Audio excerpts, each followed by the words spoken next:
అందరికీ నమస్కారం. నేను శిరీష. సిరివెన్నెల హోమ్ వరల్డ్‌కి స్వాగతం. అందరూ ఎలా ఉన్నారు? బాగున్నారు అనుకుంటున్నాను. నేను కూడా చాలా బాగున్నాను. ముందుగా అందరికీ రథసప్తమి శుభాకాంక్షలు. ఈరోజు రథసప్తమి మనం ఏమేం పనులు చేయాలి, ఏమేం చేశాను నేను ఆల్రెడీ అంటే ఇంక చేసేసాను కాబట్టి చేయడానికి కొత్తగా అంటూ చెప్పేదేం లేదు. మీ అందరూ చేసుకున్నదే. నేను ఎలా పూజ చేసుకున్నాను, ప్రత్యక్ష నారాయణ ఎదురుగుండా ఎలా పూజ చేసుకున్నాను నేను, మా ఇంట్లో ఎలా జరిగింది పూజ అనేది సరదాగా మీకు ఈ వీడియోలో షేర్ చేద్దామని అనుకుంటున్నాను. మొదటిసారి మన ఛానల్ ఎవరైనా చూస్తుంటే కనుక ఛానల్ సబ్స్క్రైబ్ చేసుకోండి. పక్కన ఉన్న బెల్ ఐకాన్ క్లిక్ చేసి ఆల్ క్లిక్ చేస్తే కొత్త వీడియోస్ పెట్టగానే మిస్ కాకుండా చూడగలుగుతారు. మీకు ఒకవేళ వీడియో నచ్చితే మాత్రం లైక్ చేయడం మర్చిపోద్దు. మనం మామూలుగా ఉదయాన్నే జిలడాకుని అలాగే రేగిపండు నెత్తి మీద పెట్టుకుని స్నానం చేస్తాం కదా, అక్కడి నుంచి మొదలవుతుంది. అలాగే నేను కూడా దానికోసం ముందు రోజే రేక్కాయలను జిల్లడాకులు తెప్పించుకొని పెట్టుకున్నాను. స్నానం చేయడానికి, తల స్నానం చేయడానికి తల మీద పెట్టుకోవాలని చెప్పని. అలాగే పూజకు కూడా నేను చిక్కుడుకాయల రథానికి, చిక్కుడాకులు నైవేద్యం పెట్టడానికి, బియ్యం మామూలుగా మనం పరవాన్నం వండుకోవడానికి, కొత్తగా నిన్న బజార్కి వెళ్తే చిన్న చిన్న ప్రమిదలు కొనుక్కున్నాను. ఒక 7 ప్రమిదలు. ఎందుకునో కొత్తవి పెట్టుకోవాలని అనిపించింది. పక్కనే షాప్ అది ఉంటే తీసుకున్నాను. అలాగే ఒక చిన్న ఆకాశ దీపంలాగా అంటే తులసం దగ్గర పెట్టుకోవడానికి కొండెక్కకుండా ఉంటుందని చెప్పి ఒక బ్రాస్లో ఒక చిన్న దీపం కూడా తీసుకున్నాను. ఈ రథసప్తమికి కొంచెం కొత్తగా వచ్చే పూలు, అలాగే టూత్ పిక్స్ ఏమేం కావాలో అలాగే. చిక్కుడు పువ్వులు మామూలుగా అయితే ఎర్ర వైతే ఉంటాయి, నాకు తెల్లవి దొరికాయి. చిక్కుడు పూలతో పూజ చేస్తే మంచిదని చెప్పాను. అలాగే ఎర్రటి పూలు ఏదైనా ఉంటే వాటితో సూర్యభగవానుడికి పూజ చేస్తే, అంటే ఎరుపు రంగు చాలా ఇష్టం, అందుకనే రేగిపండు ఎర్రగా ఉంటుందని ఎర్రటి పువ్వులు అని చెప్పని, పరవాన్నం అవన్నీ మనం రెడీ చేసుకోవాలి. అలాగే సూర్యదేవుడు అష్టోత్తరం కానీ, పసుపు కుంకుమ, ఎర్ర అక్షింతలు ఈరోజు. అలాగే సూర్యనారాయణమూర్తిని మనం ఫోటో చిన్న విగ్రహం ఉంటుందిగా రాగి దాంట్లోనూ, అది కూడా పెట్టుకోవాలి. ఎన్ని పెట్టుకున్నా ప్రత్యక్ష నారాయణుడు ఎదురుగుండా కూర్చొని చేసుకున్నదే మనకి సంతృప్తినిస్తుంది కదా. నా దగ్గర ఆల్రెడీ ఫోటో కూడా ఉంది, ఎప్పుడో తీసుకున్నాను నేను. కుంపటి ఇవన్నీ నేను ముందే కొనుక్కున్నాను, ఎందుకంటే ఇంత పెరడుంది. ఇప్పుడు కుదిరినప్పుడు అపార్ట్మెంట్లో ఉన్నప్పుడు ఎలాగో కుదరలేదు, కుదిరినప్పుడైనా చక్కగా చేసుకుంటే బాగుంటుంది కదా అని చెప్పని కొన్ని సంవత్సరాల కిందటే నేను కుంపటి, ఎందుకంటే మా చిన్నప్పుడు మా అమ్మగారు వాళ్ళందరూ ఇలా కుంపట్లో పరవాన్నం వండి ఆ రోజు ప్రత్యేకంగా చేసేవారు అనమాట.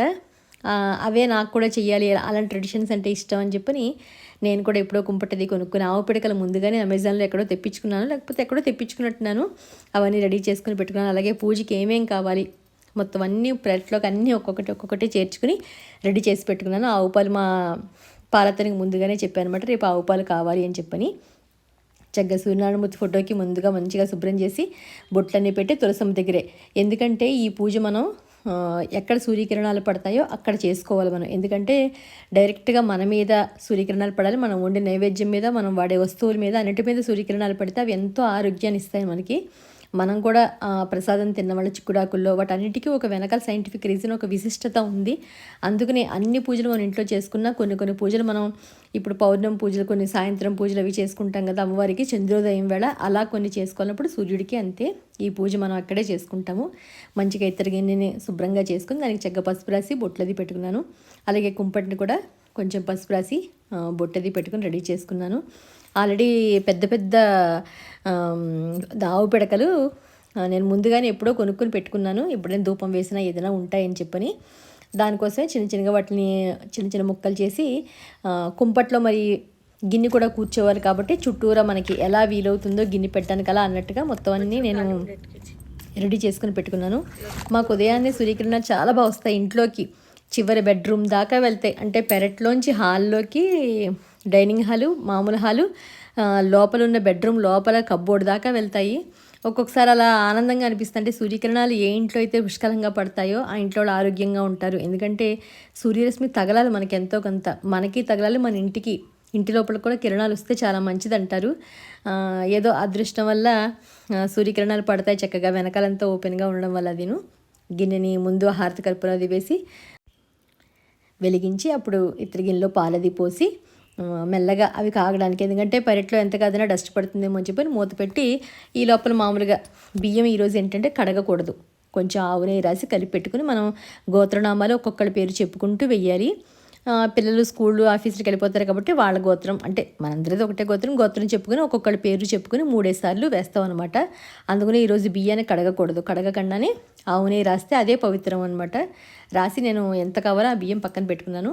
అలాగే ఎక్కడైతే నేను పూజ చేసుకుందాం అనుకున్నాను, రథం పెట్టుకుందాం అనుకుంటున్నానో అక్కడ చక్కగా ముందే శుభ్రంగా తులసమ్మ కొట్టనంతా కడిగేసుకున్నాను ఉదయం నేను. ఆ తర్వాత కొంచెం పసుపు రాసి ముగ్గు పిండితోటి, బియ్య పిండితోటి నేను రథం ముగ్గు వేసుకున్నాను. మొన్న ఎవరో అడిగారు నన్ను, ఒక్క చక్రమే వేశారంటని. ఏకచక్ర అంటే ఒక చక్రమే ఉంటుందన్నమాట. సప్తాస్వధమారుడం కచండం కశ్యపాత్మజం ఏకచక్రరథం రూఢం తం సూర్యం ప్రణమామ్యహం. ఆ సూర్యుడికి ఒక చక్రమే ఉంటుంది రథానికి, అందుకని ఒక చక్రం వేస్తాము. దాంతోపాటు చిక్కుడుకాయలతోటి మనం రథం చేసుకుంటూ ఉంటాము. అందుకని నేను కూడా ఒక 7 చిక్కుడుకాయలు తీసుకుని, టూత్ పిక్స్ కొత్త ఉంటే కనుక వాటిని తీసుకుని, మామూలుగా అయితే ఇంతకుముందు చీపురు పిల్లలు కొత్త చీపురు తెప్పించుకొని దాని పిల్లలు విరుచుకొని పెట్టుకునేవాళ్ళము. ఇప్పుడు ఏంటంటే టూత్ పిక్స్ మనకు అలా అందుబాటులో ఉంటున్నాయి కాబట్టి కింద 4 పైన 2 కింద 2 అన్నట్టుగా 4 పెట్టుకుని, ఆ పైన 3 గోపురంలాగా వచ్చేటట్టుగా రెడీ చేసుకుని పెట్టుకున్నాను. ఎక్కడైతే రథం వేసుకున్నా ఆ రథంలో ఒక ప్లేట్ పెట్టుకుని దాంట్లో ఒక తమలపాకు వేసుకుని తమలపాకులో రథం పెట్టుకున్నాను అనమాట. ఆ రథం లోపల సూర్యుడు ఉంటారు కాబట్టి, ఆయన 7 గుర్రాల మీద ఉన్న రథంతో ఉంటారు కాబట్టి, మన ఇంట్లో సూర్యభగవానుడి విగ్రహం అందరింట్లోనూ ఉంటుంది, పూజా మందిరంలో ఉంటుంది కదా, దానికి కూడా చక్కగా గంధం బొట్టు కుంకుమ బొట్టు పెట్టుకుని రథం అంతా ఏర్పాటు చేసుకుని అప్పుడు అందులో సూర్యుడిని పెట్టి దానికి పూజ చేసుకుంటున్నాను అనమాట. దానికోసం మామూలుగా విడిగా ఫోటో ఉన్నా, పైనుంచి ప్రత్యక్ష నారాయణ ఉన్నా, మనం అక్షింతలు వేస్తే పైన సూర్యభగవానికి వెళ్ళినా కిందే పడతాయి కాబట్టి, కింద ఏదైతే విగ్రహం చిన్నది పెట్టుకున్నానో ఆయనకు పూజ చేసినట్టు ఉంటుంది, పక్కన ఫోటోకి పూజ చేసినట్టు ఉంటుంది, పైన సూర్యభగవాన్ని చూస్తూ చేసుకున్నట్టు ఉంటుందని చెప్పని అలా పెట్టుకుని, రేక్కాయలు కూడా ఈరోజు చెప్పాను కదా, ఏదైతే మన ఆరోగ్యానికి సీజన్ ప్రకారంగా మనం ఏది తింటే మన ఆరోగ్యం బాగుంటుందన్నట్టుగా ఆ రకంగా శాస్త్ర ప్రకారం మనకు అన్నీ అలా జరుగుతాయి అనమాట. అందుకనే 7 రేక్కాయలు 7 కిరణాలు పడేటట్టుగా అనమాట. అంటే 7 అశ్వాల కింద అనమాట. ఆయన గుర్రం ముందు 7 అశ్వాలు ఉన్నట్టు, సూర్యకిరణాలు 7 రకాలుగా పడుతున్నట్టుగా. అందుకని దీపజ్యోతులను కూడా నేను 7 ఉంచేటట్టుగా ఏర్పాటు చేసుకున్నాను మొత్తం. ఆవు నెయ్యైనా వెలిగించుకోవచ్చు, లేకపోతే నువ్వుల నూనె వేసి వెలిగించుకోవచ్చు.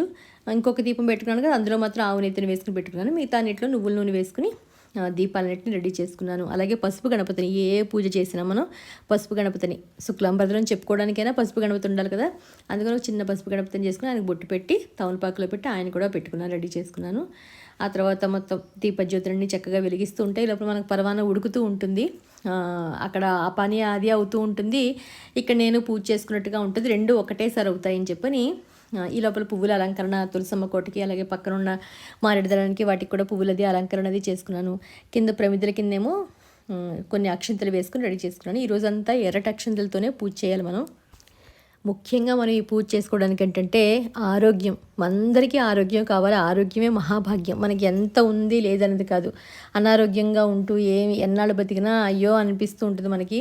అందుకనే ఆరోగ్య ప్రదాత ఆరోగ్యాన్ని స్వామి ఇంటిల్లిపాది ఆరోగ్యంగా ఉండాలి, ఎటువంటి ఇబ్బందులు రాకుండా ఉండాలి అని చెప్పని మనం పూజ చేసుకుంటాం. ముఖ్యంగానే ముందుగా గణపతి పూజ అయిన తర్వాత అప్పుడు ఆయనకి ధూపదీప నైవేద్యాలు, అరటిపండు, బెల్లం ముక్కో, చిప్స్, ఏదో ఒకటి నైవేద్యం పెట్టి ఆయన పూజ అయిన తర్వాత అప్పుడు మనం సూర్యనారాయణమూర్తికి ఉషా ఛాయ పద్మిని సమేత శ్రీ సూర్యనారాయణ నమః అనుకుంటూ మనం పూజ చేస్తాం.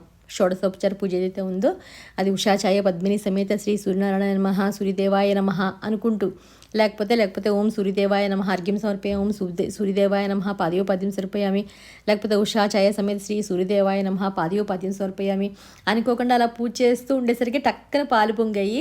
భలే సంతోషంగా అనిపించింది.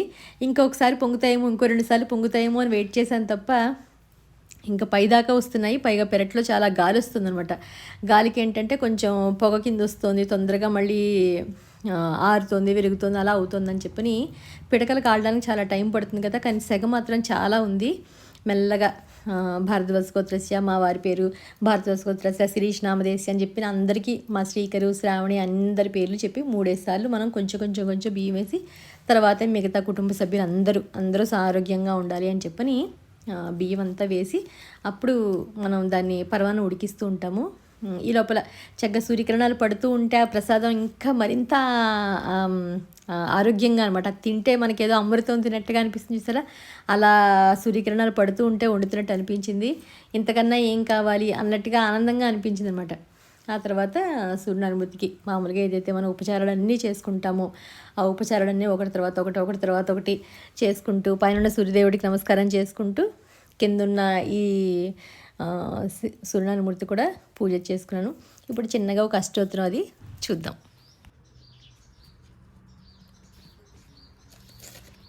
ఓం అరుణాయ నమః, ఓం శరణ్యాయ నమః, ఓం కరుణారస సింధవే నమః, ఓం అసమాన బలాయ నమః. ఓం ఆర్తరక్షకాయ నమః. ఓం ఆదిత్యాయ నమః. ఓం ఆదిభూతాయ నమః. ఓం అఖిలాగమ వేదినే నమః. ఓం అచ్యుతాయ నమః. ఓం అఖిలజ్ఞాయ నమః. ఓం అనంతాయ నమః. ఓం ఇనాయ నమః. ఓం విశ్వరూపాయ నమః. ఓం ఇజ్యాయ నమః. ఓం ఇంద్రాయ నమః.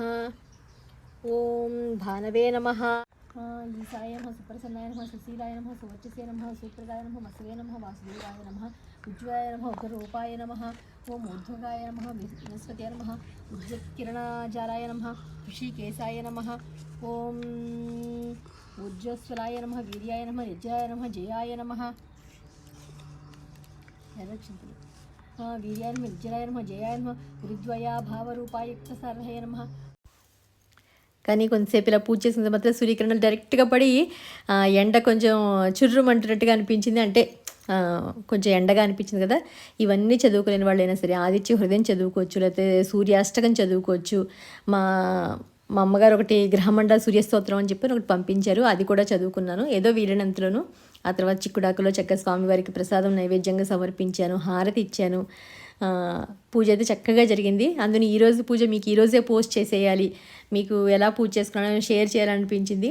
మీ అందరూ కూడా చక్కగా పూజ అది చేసుకుని ఉంటారనుకుంటున్నాను. మన సబ్స్క్రైబర్స్, మన ఫ్యామిలీ అందరూ ఆరోగ్యంగా సంతోషంగా ఉండాలని మనస్ఫూర్తిగా కోరుకుంటున్నాను నేను.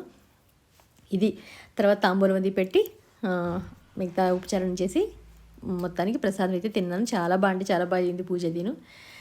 ఇది ఈరోజు వీడియో మీ అందరికీ నచ్చిందని అనుకుంటున్నాను. మీరు చేసుకున్న ఫోటోలు ఏమైనా ఉంటే కూడా తప్పకుండా నాకు ఇన్స్టాగ్రామ్లో షేర్ చేయండి, నేను తప్పకుండా చూస్తాను. మరొకసారి అందరికీ రథసప్తమి శుభాకాంక్షలు. ఇది ఈరోజు వీడియో.